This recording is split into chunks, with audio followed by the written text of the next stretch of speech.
Chris Sims saying he's hearing the Cowboys have offered Dak Prescott 5 years, $175 million. Where do I sign? 5 years, 100. I mean, well, I'm in. Dak is not signed because he wants that fifth year to be so fat and large and plump with Jerry Jones dollars that Jerry will have no choice but to renegotiate at that time because it would bust the cap in such a way, or potentially, if that's not the case, it might be of market value 5 years from now. By the way, how about $45 million being of market value for a quarterback 5 years from now? Oof. And how about that quarterback being somebody who's only won one playoff game? I'm not saying that's just of Dak, just in general, okay? Yeah, I mean, look, Dak's won two, if I'm not mistaken. My thoughts on this are, well, or he's only won the one. I'm not down with it. We've never seen someone who has a big contract like this win a Super Bowl yet. They're all over, so whoever does will be the first, and we'll see. I think it's not smart business side on the team, but if you're the player, hey, go for it, man. I think the last quarterback to win the Super Bowl to have more than 10% of the cap might be Eli, because Tom, as you know, was doing some team-friendly deals. Some team-friendly deals there. Yeah, man. Flacco, Russell Wilson, Peyton Manning that year, I guess.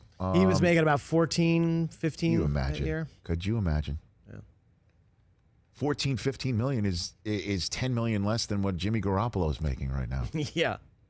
Jimmy Garoppolo would have been the first to have this super deal and win a Super Bowl. That's why you gotta draft properly, and you gotta strike lightning, and you gotta make the team work when you have the opportunity to have your quarterback on his first contract. And you know what I will say about this, about Dak Prescott? He's worth every penny. I said that. I said that into this microphone. I said this to this microphone. It goes everywhere. Yes, he is. I mean, explain yourself. I explain myself and the fact that he is the guy in Dallas. He is the guy in Dallas who has shown that he can win football games with his arm, with his legs, which is what you need in this era of football. I know they, if you will, defecated the bed last year. Not good. And it's not all Dak's fault. But the quarterback does get the blame in the NFL, and he can handle it. And he's got worth every penny written on him because of two things. He has shown he can win with his arm and his legs.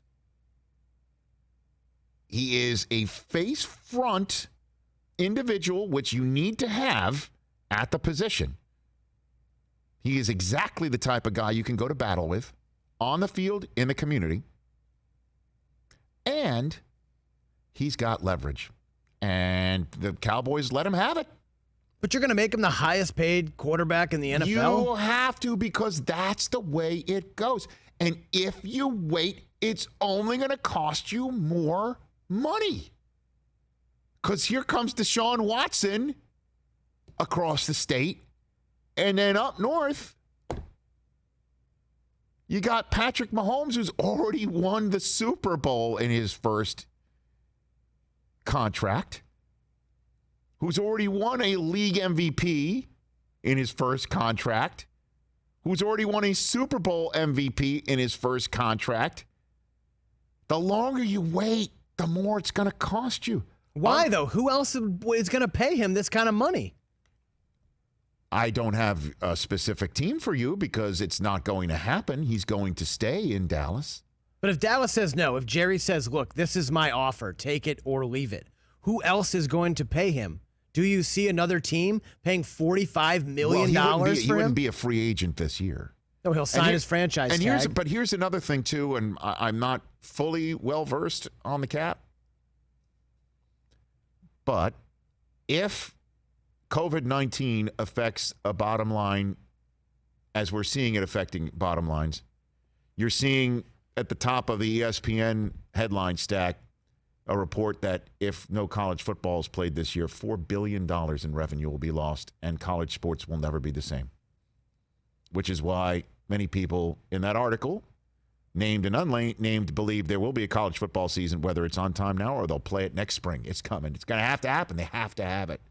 And if it's played next spring, a lot of players that don't want to run the risk of missing an NFL draft healthy might not play, but that's for another time. But you're seeing the bottom line affected.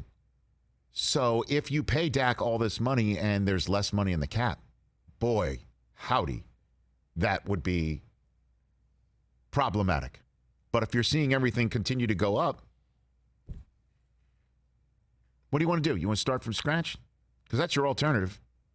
I mean, Andy Dalton has one less playoff win than Dak Prescott. Do you want to go with Andy Dalton instead of Dak Prescott? Take the money out. Yes or no? Aren't they kind of the same? Oh. Come on. No, they're not the same. They're not the same. Okay. They are not the same. Have you watched a Monday night or a Sunday night football game or a Thursday night football game in the last 5 years? They're not the same. Oh, man. You're down on Dak. No, I'm not down on Dak. I don't think Dak should be the highest paid player in the NFL. Yes, he does. He should be because it's his turn. And I know you get so pissed off when I say that. Makes no sense. Because is his turn. He's done nothing to earn it. Yes, he has. He has.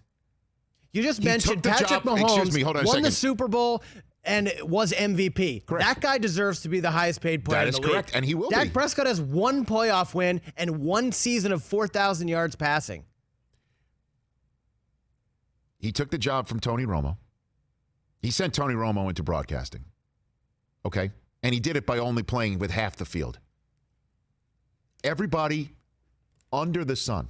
I mean, Ezekiel Elliott kind of helped. Everyone under the football sun that does not have anything to do with the New York Football Giants franchise thinks that Jason Garrett was a drag on the Dallas Cowboys.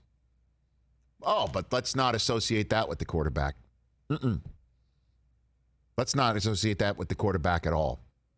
And you're the guy who also loves to talk about Jason Garrett, the clapper. He loves to clap. You're that guy. But let's not associate that with Dak. If we do, then despite all that, look what he's done.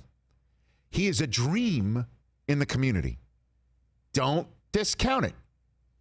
I'm not discounting a dream in the community. And this all factors in. And if you don't think he is deserving of the long-term contract, then go Kirk Cousins on him and see how that works out. I mean, Dak's first year, all he had to do was hand the ball off. Zeke had 1,600 yards and was first-team All-Pro. Look up Dak Prescott's game in Lambeau Field his first year there. Look it up. What he did before halftime, what he was doing to win football games for that team. He was dynamite. He was dynamite. Everyone can have one game. And then his next year, the offensive line, as we all know, went to poop. Remember that game in Atlanta where Tyron Smith goes out and whoever was filling in for him was such a turnstile that even Troy Aikman was calling for throwing the damn towel, to use the Rocky phrase? Dak deserves it. It's his turn. He's shown enough. He's shown a hell of a lot more than a lot of other quarterbacks who have gotten contracts in this league. My 2 cents. Hey, you watched all the way to the end. Thanks for that. Watch more right here.